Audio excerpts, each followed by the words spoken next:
my easy chicken and cabbage recipe.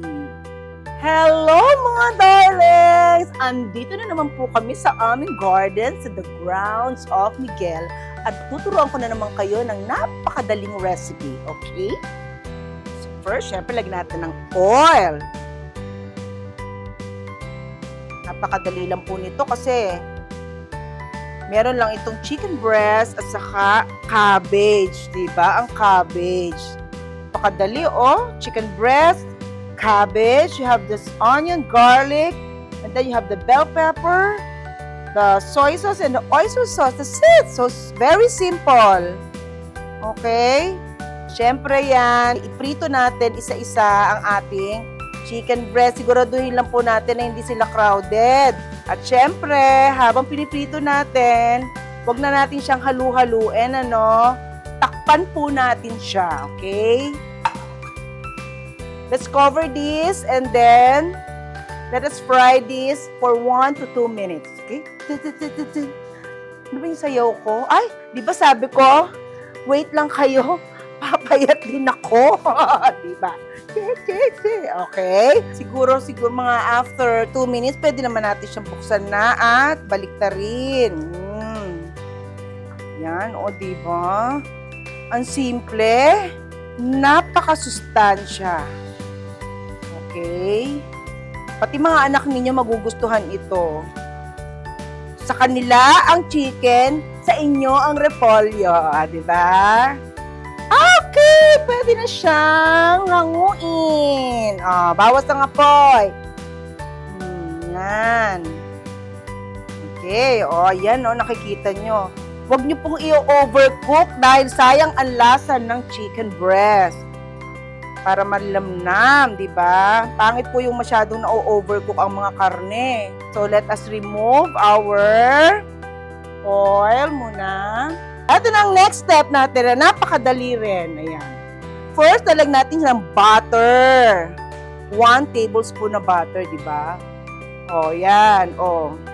Siguraduhin ninyo, wag masyadong mainit ang para hindi masunog ang ating butter, ha? At pwede rin natin siya lagyan pa ng kaunting olive oil. Kaunting olive oil lang, kaunti lang. Hop! Okay, next is, ilagay na natin ang ating onion. Diced onion. Dali, And then, ang garlic, Ilagay naman na natin ngayon ang ating bell pepper. Diba? Simple. Lagyan nyo ng red and green para very colorful. And then next, ilagay na natin ang ating masustansyang repolyo. My favorite. Okay. And then, ilagay na natin ang ating soy sauce. Wow!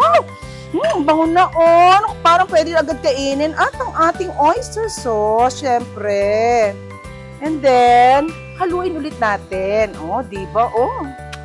Crispy. Wag i-overcook ang repolyo, ha? Tandaan. Let's add some chicken stocks, okay? Ito, yan. Chicken stocks.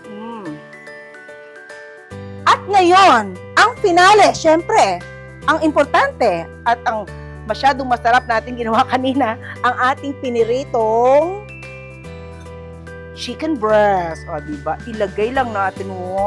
Ayan. Diba? Very simple. Amoy na amoy ko, bell pepper, yung onion, yung garlic, at ang repolyo.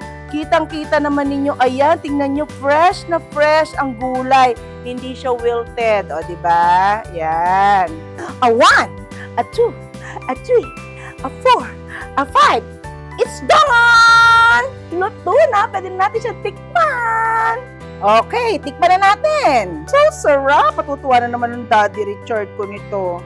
And I'm sure si Miguel kakain siya kasi favorite niya ang chicken.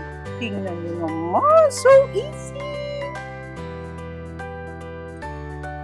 Ako, guaranteed na napakasarap. I-try ninyo. Sobrang sarap. No need to eat rice. Pang dinner, eto na. Solved na. Okay? So mga darling, that's it. Bye-bye! I love you! God bless! Mwah! Pagkakasarap ga.